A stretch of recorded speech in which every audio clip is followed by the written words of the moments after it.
Big boss 9 Telugu and ఈరోజు అయితే శనివారం నాగార్జున గారి ఎపిసోడ్ వస్తుంది. అండ్ ఈ వీక్ జరిగిన మొత్తం గొడవలని ఈరోజు అడ్రస్ చేస్తారు. సో ఆబ్వియస్గా ఈరోజు అంటే చాలా మందికి ఎగ్జైట్మెంట్ ఉంటుంది. కానీ ఈ రోజు అయితే చాలా చప్పగా సాగిందనే చెప్పాలి.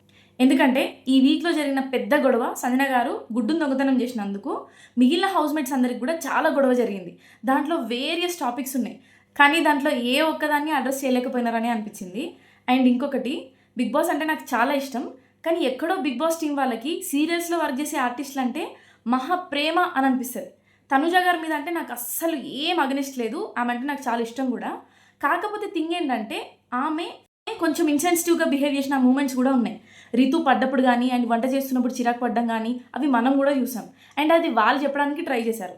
సరే, వీటి గురించి పక్కన పెడితే మెయిన్ థింగ్ ఏంటంటే సంజన గారు ఎగ్ దొంగతనం చేసినప్పుడు తనుజకి తెలుసు, బట్ నాకు తెలీదు అని చెప్పి తర్వాత నాకు తెలుసు అని ఒప్పుకుంది. దీన్ని కంపల్సరీ అడుగుండాల్సింది, నీకు తెలిసినప్పుడు ఎందుకు నువ్వు చెప్పలేదు అని. కానీ అసలు ఆ టాపిక్నే తీసుకురాలేదు. అండ్ ఆమె మొత్తం వీక్లో ఏం పర్ఫామ్ చేసింది కూడా లేదు, ఏది ఆడలేదు, దేంట్లో ఇన్వాల్వ్ కాలేదు. కానీ ఆమె ఫోటోని అయితే పగలగొట్టలేదు. అండ్ ఆమెకి రితుతో ఉన్న మిస్అండర్స్టాండింగ్ని దగ్గరుండి సాల్వ్ చేసినారు అని అనిపించింది. అండ్ పైపెచ్చు ఆమెను ఫస్ట్ సేవ్ చేశారు, దానివల్ల ఆమెకి చాలా బూస్టింగ్ కూడా వస్తుంది. ఇంకొక ప్లేయర్ గురించి మాట్లాడుకోవాలి, శ్రీజ తనుజ గారిని నామినేట్ చేసినప్పుడు చాలా పాయింట్స్ చెప్పింది. చిరాగ్గా ఉన్నారని, చెప్పింది వినట్లేదని, అసలు కొట్టి పడేస్తున్నారని, ఎందుకో తక్కువ చేసి చూస్తున్నారని చాలా విషయాలు చెప్పింది. కానీ నాగార్జున గారు అడిగింది ఏంటి, మీరు పొటాటో ఫ్రై సరిగ్గా చేయలేదని ఆమె నామినేట్ చేశారు, కానీ అసలు ఆ కూరని చెడగొట్టింది మీ వాళ్ళే, అది తెలుసుకోకుండా ఎందుకు నామినేట్ చేశావని చెప్పేసి ఆమె ఫోటోని పగలగొట్టేశారు. కానీ శ్రీజ ఫస్ట్ డే నుంచి లాస్ట్ డే వరకు చాలా మంచి పర్ఫార్మెన్స్ ఇచ్చింది. ఈవెన్ సంజన గారు ఇప్పుడు కెప్టెన్ అయినారు అంటే బికాజ్ ఆఫ్ శ్రీజ ఓనర్స్లో ఉన్న పర్సన్స్ని చూస్ చేసుకోకుండా ఇక్కడ టెనెంట్స్ వాళ్ళని చూస్ చేసుకుంది. అక్కడే ఒక గేమ్ చేంజింగ్ మూమెంట్ని తీసుకొచ్చింది.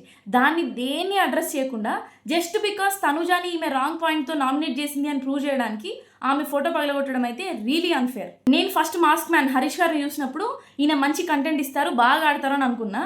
కానీ ఈ రోజు జరిగిన ఆర్గ్యుమెంట్స్లో చూస్తే మాత్రం చాలా ఇరిటేటింగ్ అనిపించింది. ఆయనకు అగెనిస్ట్గా ఎవరైనా పాయింట్స్ చెప్పినా కూడా వాళ్ళ గురించి మాట్లాడుతూ మీరే చెప్పాలి ఇంకా అలా అని చెప్పేసి డిస్రెస్పెక్ట్ చేసినాడు అని అనిపించింది. అండ్ ఆయన ఇచ్చిన స్టేట్మెంట్ ఏంటి అని అంటే, ఇమాన్యువల్, తనుజ అండ్ భరణి గారు ముగ్గురు ఆడవాళ్ళతోనే మాట్లాడుతున్నట్టు అనిపిస్తుంది నాకు అని అన్నాడు. అంటే ఆ స్టేట్మెంట్లో ఇంకా అర్థమేముంది, భరణి గారు ఇమాన్యువల్ని ఇద్దరిని ఆడవాళ్ళు అన్నట్టే కదా. ఇంకా దాన్ని వదిలేసి మీరు నన్ను వేరేలాగా పోర్ట్రే చేస్తున్నారు, నేను చెప్పేది మీకు అర్థం కావట్లేదు అని చెప్పేసి చాలా సాగదీసినాడు అని అనిపించింది. ఆయన సింపుల్గా సారీ, నేను చెప్దాం అనుకుంది అది కాదు, వేరేలాగా కన్వే అయింది, నా ఉద్దేశం అది కాదు అని చెప్పేసి సారీ చెప్పుకుంటే అయిపోయేది. కానీ దాన్ని ఇంకా డ్రాగ్ చేసినాడు అని అనిపించింది నాకు ఇలా. అండ్ ఈరోజు జరిగిన ఎపిసోడ్ మీద మీ ఒపీనియన్ ఏంటి, కమెంట్ చేయండి.